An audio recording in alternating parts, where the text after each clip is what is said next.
Hello, என் பேர் சித்ரா. நாங்கள் ஊனமஞ்சேரியிலேருந்து வரோம். எங்களுக்கு வீடு வசதி எல்லாம் இருக்கு. ஆனால் வீட்டை காலி பண்ணுன்னு சொல்றாங்க. என்ன எங்களுக்கு வந்து பழங்குடி மக்கள் இல்லை தான், நாங்கள் இல்லைன்னு சொல்லலை.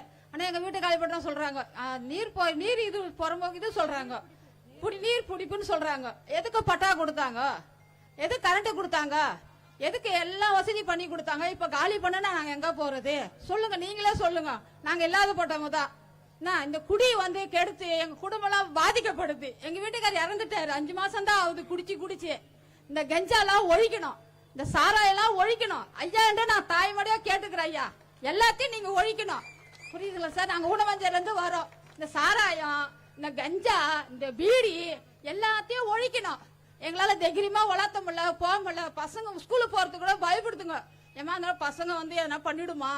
10 வயசு பையன் அவன் கஞ்சா அடிச்சுட்டு, என்ன சித்ரா என்ன ரோட்ல போற, பார்க்க மாட்டியான்னு கேக்குறான். அப்பெல்லாம் எவ்வளவு கேவலமா இருக்கு இந்த கஞ்சா வந்து. அதுக்கு முன்னெல்லாம் கிடையாது.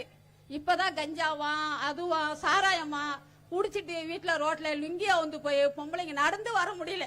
அவ்வளவு பயத்துல வரும். என்ன ஆகுமோ இந்த ரோட்ல வந்தா, என்ன ஆகுமோ? அதுக்கு முன்ன தைரியமா போவோம். இப்போ தைரியமா வர முடியல. பசங்க கஞ்சா அடிச்சுட்டு எல்லாம் இழுத்துட்டு போதுங்க. வெளியில தோப்புல காடு மாதிரி தான் இருக்கும். அப்பெல்லாம் வளர்ந்து வரும். ஐயா, நீங்க தான் இதெல்லாம் வழி பண்ணணும். உங்களை நம்பிதான் நாங்க செய்யறோம். இதெல்லாம் பேசணும். கண்டிப்பா செய்யுங்க சார்.